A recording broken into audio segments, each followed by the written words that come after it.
Universities में बचा कौन है? कौन पढ़ेगा? कौन इस देश के बारे में सोचेगा? कौन नीतियों के बारे में सोचेगा? बस एक छोटा सा तबका जिसके पास ऑलरेडी पैसा है, जो ऑलरेडी, तो जो एक शिक्षा के जरिए एक सामाजिक न्याय का जो रास्ता खुलता था, अपवर्ड मोबिलिटी का जो रास्ता खुलता था, वो आपने सारा बंद कर दिया है। आप आए दिन अखबार उठा के देखिए, कोई भी सेमिनार, कोई भी ऐसी बात जो सरकार को पसंद नहीं है वो होने ही नहीं देते हैं। और यूनिवर्सिटीज में ये बहुत एक बड़ा मुद्दा इसलिए है क्योंकि यूनिवर्सिटीज किस तरीके का स्पेस है?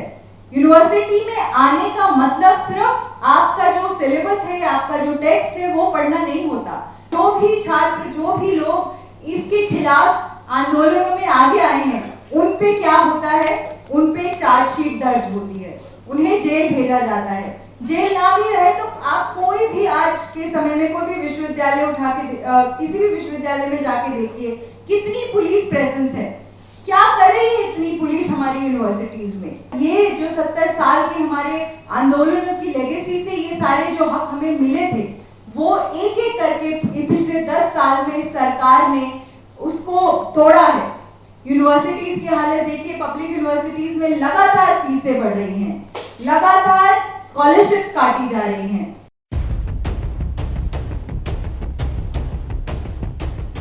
बहुत बहुत शुक्रिया साथियों मुझे यहाँ बुलाने के लिए, और बहुत खुश हूँ ये चार्जशीट देखकर मोदी सरकार पे जो यंग इंडिया कैंपेन के द्वारा हुआ है, क्योंकि आज तक सिर्फ जो लोग हैं, छात्र हैं, युवा हैं, या जितने भी डेमोक्रेसी के लिए लड़ते हुए लोग हैं, अपने हकों के लिए लड़ते हुए लोग हैं, उन्हीं पे चार्जशीट दर्ज की गई है इस सरकार द्वारा।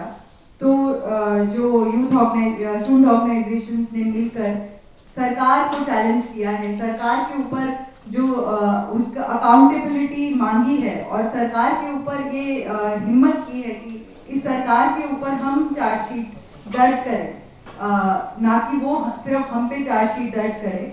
ये एक बहुत ही उम्दा कदम है। और इसमें जो सारे चार्जेस लगाए गए हैं, उसका जो रेफरेंडम हुआ है वो उसके रिजल्ट्स तो साथी ने बताया आपको, मगर कोई भी इसमें आप उठा के देख लीजिए और किसी मतलब इस देश में किसी भी आप छात्रों से बात कीजिए, आप युवाओं से बात कीजिए, आप जो प्रोपेगेंडा जो मेन स्ट्रीम मीडिया के अलावा जब आप सड़कों पे उतरेंगे, यूनिवर्सिटीज में जाएंगे, तो आपको वहाँ की हकीकतें पता लगेंगी कि किस कदर इस देश में जो यूनिवर्सिटी के छात्र हैं, युवा हैं, उनकी जो हालत है आज इस देश में, जो हायर एजुकेशन की हालत है आज देश में।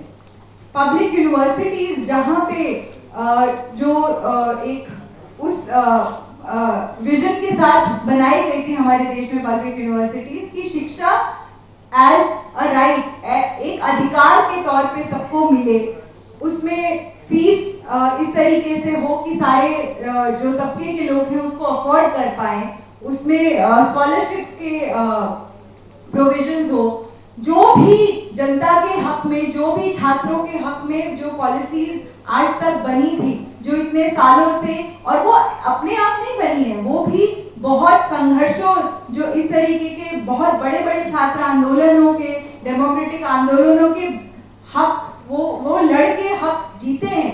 और ये जो 70 साल के हमारे आंदोलनों की लेगेसी से ये सारे जो हक हमें मिले थे, वो एक एक करके पिछले 10 साल में सरकार ने उसको तोड़ा है। यूनिवर्सिटीज की हालत देखिए, पब्लिक यूनिवर्सिटीज में लगातार फीसें बढ़ रही हैं, लगातार स्कॉलरशिप्स काटी जा रही हैं, लगातार जो जीएस कैश जैसी कमिटीज जो अगेन जो छात्र आंदोलनों ने लड़ के बनवाई थी कि हमारे कैंपसेस में और जो महिला छात्र हैं उनकी सेफ्टी के लिए, और सिर्फ उनकी सेफ्टी के लिए नहीं कि हमारे जो यूनिवर्सिटीज है वो ऐसे स्पेसेस बन पाए जहाँ पे हर छात्र, चाहे वो महिला छात्र हो, चाहे वो दलित छात्र हो, वो जो एक फ्रीडम के साथ उस यूनिवर्सिटी में अपने हक को, अपनी पढ़ाई को कर पाए, उनके लिए वो समान हक उन्हें भी यूनिवर्सिटी में मिले। ये तमाम तरीके की सारी जो चीजें जो हमने एक एक करके बनाई थी, जो प्रोग्रेसिव स्टूडेंट्स मूवमेंट है, प्रोग्रेसिव डेमोक्रेटिक मूवमेंट्स हैं, उन्होंने बनाई थी, वो हर एक चीज ये सरकार पिछले 10 सालों में बुरी तरीके से तोड़ा है।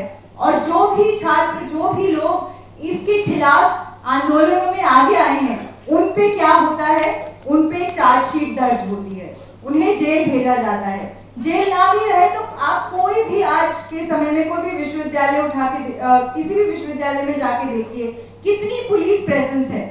क्या कर रही है इतनी पुलिस हमारी यूनिवर्सिटीज में? वो ये करती है कि आप जैसे जो छात्र, आज हम जिस तरीके से एक मीटिंग कर रहे हैं, मीटिंग में नहीं, अगर 5 छात्र एक जगह लॉन में बैठे हैं तो गार्ड आके पूछेगा आप क्या कर रहे हैं, आप यहाँ से उठ जाइए, क्या बातें कर रहे हैं, क्यों कर रहे हैं। आप एक सेमिनार करना चाहते हैं, वो नहीं कर सकते। पिछले जून जुलाई में हमें बैंगलोर में कुछ यूनिवर्सिटी ने बुलाया था अपने जेल के एक्सपीरियंसेस और बाकी तमाम उस पर बात रखने के लिए। तो IIC वहाँ की जो यूनिवर्सिटी है, साइंस यूनिवर्सिटी है, जो कि साइंटिफिक टेम्पर जिसको कहा जाता है कि साइंटिफिक टेम्पर किस तरीके से आता है, आपस में बातचीत करने का जो माहौल है, एक डिबेट कल्चर है, उसी के थ्रू साइंटिफिक टेम्पर डेवलप हो सकता है एक साइंस यूनिवर्सिटी में। तो वहाँ के छात्रों ने एक पब्लिक मीटिंग रखा, तो वहाँ पे उसको एकदम एक दिन पहले उसकी परमिशन कैंसिल कर दी गई। और ये तो एक उदाहरण है, आप आए दिन अखबार उठा के देखिए, कोई भी सेमिनार, कोई भी ऐसी बात जो सरकार को पसंद नहीं है, वो होने ही नहीं देते हैं। और यूनिवर्सिटीज में ये बहुत एक बड़ा मुद्दा इसलिए है क्योंकि यूनिवर्सिटीज किस तरीके का स्पेस है। यूनिवर्सिटी में आने का मतलब सिर्फ आपका जो सिलेबस है, आपका जो टेक्स्ट है, वो पढ़ना नहीं होता। आप पूरे देश दुनिया के बारे में जानते हैं, उसको समझते हैं और वहीं से आगे के अपने भविष्य के, देश के भविष्य के, अपने समाज के भविष्य के बारे में सोचते हैं, उसमें शामिल होते हैं। और वो कैसे होगा? वो तभी होगा जब आपस में लोग कुछ बातचीत करेंगे, अपने दायरे के से निकलकर। आप जो मुझे पता है, हो सकता आपको कुछ और बात पता है। जब हम आपस में बात करेंगे तभी तो मुझे और आपको एक दूसरे की बातें पता लगेंगी, समाज के बारे में 50 नई बातें पता लगेंगी। उसी से हमारा सामाजिक एक जो व्यू बनता है, जो कि बहुत जरूरी है एक छात्र होने के लिए, वो ये नहीं चाहते हैं। वो क्या बोल रहे हैं, अब हम स्किल इंडिया करेंगे। स्किल इंडिया क्या है? और ये जो NEP के द्वारा जो नई पॉलिसीज लाई गई हैं, जो 4 साल का ग्रेजुएशन है, जिसमें अलग अलग से एग्जिट पॉइंट्स हैं, तो उसमें क्या कर रहे हैं वो कि जो छात्र हैं, जो गरीब तबकों से आते हैं, जो सोशली पिछड़े हुए तबकों से आते हैं, जो नहीं अफोर्ड कर सकते, उनको आप 2 साल का डिप्लोमा देके बोलेंगे आपको स्किल हमने दे दिया है, आप जाके कहीं मजदूरी कीजिए। और बाकी जो लोग हैं, जो जिनके माँ बाप उतना पैसा दे सकते हैं, लाखों रुपए दे सकते हैं, उनको हम ये वाली डिग्रियां मिलेंगी। इसमें ये बात नहीं कि मेहनत मजदूरी कोई बुरी बात है, मेहनत मजदूरी सबको करनी चाहिए। तो आप मगर मौका, आप ये सरकार तय कर रही है कि किस तबके के लोग सिर्फ वो काम करेंगे और किस तबके के लोग दिमाग वाला काम करेंगे। क्यों? और ये क्यों ये सरकार तय करेगी? आप सबको ये मौका दीजिए, आप सबको ये, जिसको अगर नहीं करना है वो नहीं करेगा, मगर आप मौका ही नहीं दे रहे हैं। आप ये पूरा सिस्टम एक डिस्क्रिमिनेशन उसमें बिल्ड कर रहे हैं कि आपको जो जिनके पास अगर पैसा नहीं है, आप 1 साल का डिग्री या 2 साल का ही डिग्री कर पाएंगे और उसके बाद हम आपको एक डिप्लोमा की सर्टिफिकेट दे देंगे। दूसरा जो है CUET के, अब जो सारी सेंट्रल यूनिवर्सिटीज में सेंट्रलाइज्ड एक बना दिया है एंट्रेंस टेस्ट, उसकी वो आप उसको देखिए, उसमें कौन वो कोचिंग, उसके कोचिंग सेंटर्स कौन अफोर्ड कर पाएगा। उसके जो अभी आंकड़े आए हैं, 1 साल जो उसको हुआ है अभी होते होते, उसमें जो दलित स्टूडेंट्स हैं, जो आदिवासी स्टूडेंट्स हैं, वो उनके सेंटर्स ही नहीं जा पा रहे हैं, उसमें वो फॉर्म ही नहीं भर पा रहे हैं। तो आपने एक और तरीका, एक तो फीस बढ़ा के इतना उसको कर दिया है, एक तबके को आपने निकाल दिया है, फिर FIUP ला के 4 साल का उसको करके और महंगा करके एजुकेशन और अलग अलग एग्जिट पॉइंट बना के आपने एक तबके को निकाल दिया है। फिर आप इस तरीके के जो एंट्रेंस टेस्ट है और कोचिंग सेंटर्स के हवाले स्टूडेंट्स को करके और टेक्निकल जो डिजिटल इंडिया का बड़ा जो हवा बनाया है उसमें आधे से ज्यादा लोग सेंटर्स ही नहीं जा पा रहे हैं, कंप्यूटर नहीं एक्सेस है उनको, डिजिटल लिटरेसी नहीं है, तो वो कैसे आपका एंट्रेंस टेस्ट भरेंगे? तो आपने वहां से छात्रों को, एक बड़े तबके के छात्रों को वहां से निकाल दिया है। तो यूनिवर्सिटीज में बचा कौन है? कौन पढ़ेगा? कौन इस देश के बारे में सोचेगा? कौन नीतियों के बारे में सोचेगा? बस एक छोटा सा तबका जिसके पास ऑलरेडी पैसा है, जो ऑलरेडी, तो जो एक शिक्षा के जरिए एक सामाजिक न्याय का जो रास्ता खुलता था, अपवर्ड मोबिलिटी का जो रास्ता खुलता था, वो आपने सारा बंद कर दिया है। आप रोजगार की बात कीजिए, रोजगार के अनएम्प्लॉयमेंट के दर इस देश में जो इंडिपेंडेंस के बाद सबसे ज्यादा है, और जो रोजगार मिल भी रहा है वो कैसा रोजगार है? उसमें कोई भी जॉब सिक्योरिटी नहीं है। आज मुझे नौकरी मिलेगी, कल मुझे नौकरी से निकाल दिया जा सकता है।